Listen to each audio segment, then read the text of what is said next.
Hello friends, welcome our channel Vidya classes family. आज हम बात करेंगे NCERT class 12th electrochemistry chapter से। इंटेक्स क्वेश्चन है 2.8। ठीक है, ये सीयूटी 2023 में भी इस तरह से क्वेश्चन पूछा गया है। क्वेश्चन में क्या बोला है, suggest a way to determine the limiting molar conductivity value of water. ठीक है, हम किस तरह से वाटर की लिमिटिंग मोलर कंडक्टिविटी निकाल सकते हैं। तो उसके लिए हमें क्या है, कोलराउस लॉ पता होना चाहिए। तो कोलराउस लॉ क्या बोलता है, molar conductivity of an electrolyte eight infinite dilution is equal some of limiting molar conductivity of individual ions. ठीक है, यानी कि जो इनफाइनाइट डाइल्यूशन पर जो मोलर कंडक्टिविटी है इलेक्ट्रोलाइट्स की, वो किसके इक्वल होगा, उसके खुद के इंडिविजुअल आयंस के सम के। ठीक है, तो इसमें हम अगर देखें, अगर हम वाटर की बात करें तो हम अगर कोई एसिड या बेस आपस में मिलाए तो हमें रिएक्शन में क्या मिलता है, सॉल्ट मिलता है और वाटर मिलता है। ठीक है, यानी कि अगर हम एसिड माने HCl, acid plus NaOH base, इससे क्या बनता है, हमारा NaCl बनेगा जो हमारा साल्ट है। ठीक है, प्लस H2O यानी कि वाटर। ठीक है, अगर हम NaCl को इधर ले जाए तो वाटर, अगर मोलर कंडक्टिविटी निकालेंगे और NaCl को इधर ले जाएंगे तब हम H2O का पता कर सकते हैं मोलर कंडक्टिविटी का। यानी कि अगर हम इस तरह लिखें, मोलर कंडक्टिविटी ऑफ वाटर। ठीक है, तो कैसे करेंगे, limiting molar conductivity of HCl plus limiting molar conductivity of NaOH minus limiting molar conductivity of NaCl। ठीक है, इस तरह हम लिखेंगे। अब इनको हम इसके आयंस में तोड़ लेंगे।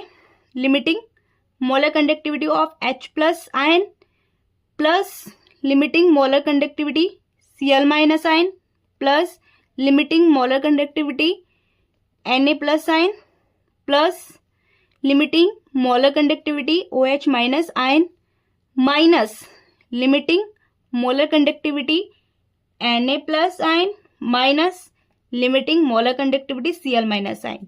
ठीक है, इस तरह हम लिख लेंगे। अब इसमें देखो, Na प्लस से Na प्लस कैंसिल हो जाएगा, Cl माइनस आयन से Cl माइनस आयन कैंसिल हो जाएगा। ठीक है, अगर हम वाटर की मोलर कंडक्टिविटी देखें, अगर हम वाटर की लिमिटिंग मोलर कंडक्टिविटी निकाले तो क्या इस तरह, इस वे से हम निकाल सकते हैं। देखो, limiting molar conductivity H plus ion और limiting molar conductivity OH minus ion, इसमें देखो हमारा बन जाएगा। ठीक है, तो अगर हम इसमें इस तरह लिख सकते हैं, फिर hence by knowing the limiting molar conductivity value of HCl, NaOH and NaCl, ठीक है, the limiting molar conductivity value of water can be determined। ठीक है, इससे हम क्या कर सकते हैं, इसकी वैल्यू को डिटरमाइन कर सकते हैं। किन किन की मोलर कंडक्टिविटी वैल्यू से, HCl, NaOH और NaCl। ठीक है, तो ये हमारा क्वेश्चन था। आई होप आपको समझ में आया हो।